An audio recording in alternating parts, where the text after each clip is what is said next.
अस्सलामुअलैकुम वरहमतुल्लाहि वबरकातुहू। आज जिस बारे में मैं बात करने लगा हूँ वो है जूसर मशीन। जूसर मशीन ये जो 3 in 1 जिसमें आप मैंगो जूस बना सकते हैं या गाजर वाली होती है जिसका गाजर का जूस ग्राइंड कर सकते हैं। उसके अलावा मसाला किसी किस्म का भी कोई मसाला जात जो सालन हांडी के लिए इस्तेमाल होता है वो उसके लिए ये 3 चीज़ें हैं जिसको हम उसको कहते हैं 3 in 1। 3 काम करने वाली वो मशीन होती है। तो उसका इस्तेमाल है इन तीनों चीज़ों का। ये बड़ी एक अहम बातें हैं जूसर मशीन के बारे में जो ये लोग इस्तेमाल करते हैं। और उसका अल्हम्दुलिल्लाह बड़ा तसल्ली बख्श काम हमारे पास किया जाता है अगर कोई करवाना चाहता है। लेकिन वो चीज़ ख़राब ना हो और वो ज़्यादा देर तक चले, तो उसके लिए कुछ अहम बातें हैं जो मैं आज आपके साथ डिस्कस करूँगा। और बिलखसूस अगर वो घर में बता दी जाए, ये एक सदका जारिया समझ के यानी कि ये बताने लगा हूँ कि चलें जो अगर कोई इसके मुताबिक अगर मशीन को चला ले तो वो बहुत देर तक उसकी जो प्लास्टिक की गरारियाँ होती हैं वो बड़ी देर तक चलेंगी और वो फ़ायदा होगा आप लोगों को, बजाय कि आप कुछ दिनों बाद वो ख़राब हो जाता है उसका मसला पड़ता है। तो उसमें सिर्फ एहतियाती तदाबीर हैं कुछ, उनको ज़रा नोट कर लीजिएगा। उसमें सबसे पहले हम आते हैं जी यानी कि मिल्क शेक की तरफ, जिसमें आप सेब केले को यूज़ करते हैं जूस बनाने के लिए। तो उसमें गर्मियों की ये बड़ी यानी कि उसमें बर्फ़ का इस्तेमाल किया जाता है। अब इसमें सबसे पहले जब हमने सेब और केले के पीसीस काटने हैं, वो तो ऑलरेडी इसको सब कटिंग करेंगे, कटिंग करने के बाद उसमें डालेंगे, डालने के बाद जूस जैसा भी वो उसका एक तरतीब है वो उसको डाल देंगे। अब हमने देखना है कि उस जग का जो साइज़ है उसके मुताबिक हमने उसको कहाँ तक फिल किया है। कुछ लोगों का होता है कि उसमें वो उसको बाहर निकलने वाला जूस समझ लो को हो गया, इतना ज़्यादा उसको भर देते हैं जूस दूध डाल करने के बाद कि वो बाहर आने का करीब हो जाता है। और फिर क्या करते हैं कि कुछ लोग उसको मज़ीद जब वो देखते हैं कि बहुत ज़्यादा भर गया है, ऐसे भरना नहीं चाहिए, उसमें गैब होना चाहिए, जब वो घूमे तो वो बड़ी अच्छे तरीके से आसानी के साथ घूम सके। दूसरा एक और काम करते हैं कि वो जो मिकदार है वो तो कम ही रखते हैं, मगर उसमें बर्फ़ के टुकड़े डाल देते हैं, साबुत बर्फ़ जिसको आप कहते हैं। ये बड़ी होती है मगर उसके छोटे छोटे टुकड़े कर लेते हैं कि अब ये छोटे छोटे टुकड़े डाल देते हैं, उससे जो साथ के साथ ही वो उसमें ग्राइंड, ये बहुत समझ लो कि बहुत बड़ी गलती वाला काम है। ये जो बर्फ़ का कुछ छोटा पीस भी हो, इतने इतने पीस भी हो, वो भी गलत हैं उसके लिए। क्योंकि अगर आप खुद चेक करें कि रबड़ है बिल्कुल नीचे, आप जैक के नीचे चेक करेंगे, दो नीचे प्लास्टिक है और ऊपर रबड़ है। ये कितनी नाजुक चीज़ें हैं, ये कोई ज़्यादा सख्त चीज़ें नहीं हैं। जब हम उसको उसमें बर्फ़ डालेंगे, वो जो उसकी छुरियाँ होती हैं जो उसको कटिंग कर रही होती हैं, वो बर्फ़ जो है तो सख्त होती है। वो जब उसमें लगती हैं आप देखते होंगे कि कितनी अजब सी उसकी आवाज़ निकलती है और वो बड़ा ज़ोर उससे ना मशीन बड़ा ज़ोर लेती है। बाज़ औक़ात होता है कि अगर वो मसला बढ़ जाए, फंस जाए ना ज़रा सी भी, तो बारीक बारीक वो नीचे धंधे होते हैं, वो 1 मिनट लगता है ख़राब होने में। उसकी सबसे बड़ी बर्फ़ की जो वजह है कि बर्फ़ ऐसे ना डालें, चाहे छोटे छोटे टुकड़े भी हैं ना डालें। कोशिश करें या तो उनको बाद में आप किसी और तरीके से उसको मेल्ट कर लें बर्फ़ को, नहीं तो उसको बिल्कुल बारीक पीसें, जैसे कुछ चीज़ किसी किसी चीज़ के साथ बर्फ़ को, वो फालूदे वाले आपने देखा होगा जैसे उसको बिल्कुल वो बारीक कर देते हैं, इस तरीके की बर्फ़ हो तो वो आप डाल सकते हैं।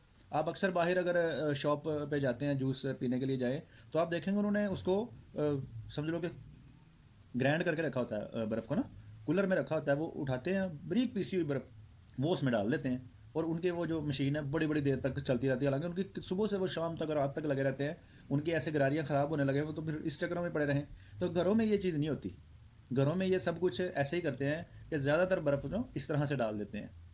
उसके बाद उसकी आपको चाहिए कि जग को पूरा ऊपर से खोलें, नीचे और ऊपर का हिस्सा होता है जग का, जब वो आप खोलेंगे नीचे उसके नीचे एक रबड़ लगी होती है, उसके अंदर जो छुरियाँ हैं उनको चेक करें उसके बीच में प्ले तो नहीं आ गई। जब आप उसको हिलाएंगे, वो जो छुरियाँ हैं जो कटिंग करती हैं उसको घूमती हैं, उसको आप हिला के चेक करें कि उसके अंदर प्ले तो नहीं आ गई। अगर उसके अंदर प्ले आ गई है तो उसका बुश जो है वो ख़राब हो चुका है। इससे पहले कि वो नीचे वाली गरारी को भी ख़राब करे, उसका बुश आप चेंज करवाएं। वो ओनली 150 में चेंज हो जाता है, किसी से भी करवा लें, वो जो बाहर घूम रहे होते हैं चाहे बेशक उनसे करवा लें, मगर उसको फ़ौरन चेंज करवा लें कि इसके बाद ना कि वो दूसरे काम उसके से ख़राब हो जाए। वो गरारी है नीचे वाली, फिर वो थोड़ी महंगी होती है और वो फिर जो क्वालिटी की ओरिजिनल क्वालिटी की उसको पीछे से लग के आती है मशीन को, वैसी क्वालिटी इतनी जल्दी फिर मिलती नहीं है। अच्छा, इसमें अब आपको जो चीज़ मेन बताना चाहता हूँ कि उसकी निशानी सबसे पहली ये है, जब वो बुश ख़राब होता है तो वो हल्का हल्का पानी जो है ना वो नीचे जाना शुरू हो जाता है उसके अंदर से, क्योंकि उसमें प्ले आ गई है। प्ले की वजह से उसके अंदर वो गैप बन गया है, पानी आपको पता है वो बारीक से भी उसमें से निकल के ना नीचे जाना शुरू हो जाता है। तो आपको पता चलेगा जब आप उसका जग उठाएंगे तो वो जो नीचे की बड़ी गरारी है जो घूम के उसको ऊपर के जग को घुमाती है, तो वो इसकी निशानी है कि वो गिली हुई होगी, पानी उसके ऊपर गिरा होगा और वो आस्ता आस्ता पानी सारा मशीन की तरफ आ रहा होगा। तो ये निशानी है। वही पानी नीचे मोटर में भी चला जाता है, फिर मोटर जलने का, सड़ जाने का, ख़राब हो जाने का खदशा होता है। तो ये एक बात है जिसके ऊपर मैंने अभी फ़िलहाल वीडियो एक ही बना रहा हूँ, क्योंकि इसमें टाइम ज़्यादा लग जाएगा। कोई आप उसके अलावा फिर अगली जो वीडियो है उसको मैं दूसरे काम की, जो गाजर का वैसे बता ही देता हूँ। वो इतना इशू नहीं है। गाजर को अपने जितनी ज़्यादा मोटी गाजर होगी उसके उतने ही पीस लंबाई की तरफ आपने बारीक करके काटने हैं।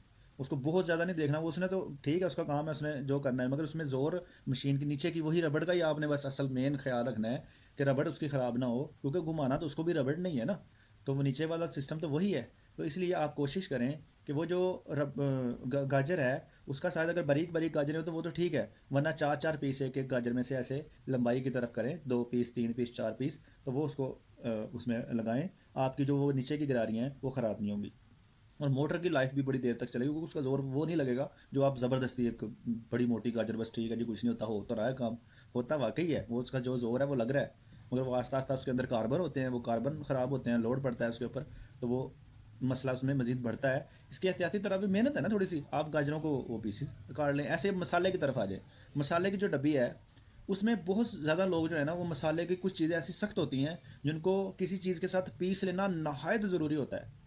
उसको उसके पीसीस बारीक बारीक करके उसको जितना हो सके हाथ के साथ पीस लें। पीसने के बाद उसको मज़ीद ग्राइंड करने के लिए उसमें सिर्फ डालें।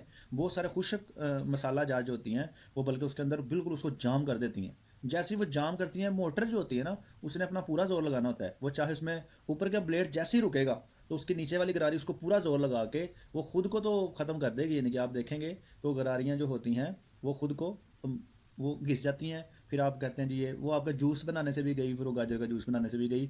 मसाला जात जो है उसमें ये प्रॉब्लम सबसे ज़्यादा आती है, और उसकी यही मेन रीज़न है कि आप उसको जो है वो ज़रूर पीस लें बारीक, जितना हाथ से हो सके उसको बारीक पीसें, और उसकी मकदार कम कम डालें, ज़्यादा उसको भरें नहीं, कम कम डालें, 2 3 मरतबा में कर लें, मगर उसको अच्छे करें। उसकी मेन प्रॉब्लम ये है कि उसने उसको गरारियों को बिल्कुल ख़राब कर देना है, और उसके अंदर भी ख्याल रखना है, उसके ब्लेड हिला के चेक करें उसकी नीचे की डब्बी के तो उसमें प्ले तो नहीं आ गई, उसका बुश तो नहीं डलने वाला हो गया। तो ये ज़रूरी है, बस ये 2 चीज़ें थोड़े पैमाने पे हों तो, वरना फिर वो पूरी डब्बी बदलनी पड़ती है, नीचे की गरारियाँ बदलनी पड़ती है। तो उम्मीद है आप लोगों को मेरी ये बातें समझ में आई होंगी, और जो अगर माएँ बहनों को ये चीज़ तरतीब के साथ इसी तरह बता दी जाए तो बहुत सारी बातें उनको पता चल जाएगा, और उसमें काफ़ी एहतियात बरतेंगे। बिलखसूस जो थोड़ी छोटी उम्र के बच्चियाँ होती हैं उनको नहीं पता होता, वो बस जाके लग जाती हैं। उनको अगर सुना दिया जाए तो इंशाल्लाह बड़ी उम्मीद है कि वो बिल्कुल अच्छे तरीके से ये वाला जो काम है इसको इसी एहतियात पे चलाएंगी, और उसकी लाइफ बहुत देर तक चलेगी। उम्मीद करता हूँ आपको मेरी ये वीडियो पसंद आई होगी। आप प्लीज़ इसको आगे भी शेयर कीजिएगा ताकि ये बहुत सारे लोगों तक मालूमात पहुँच सके। अस्सलाम वालेकुम वरहमतुल्लाहि वबरकातुहू।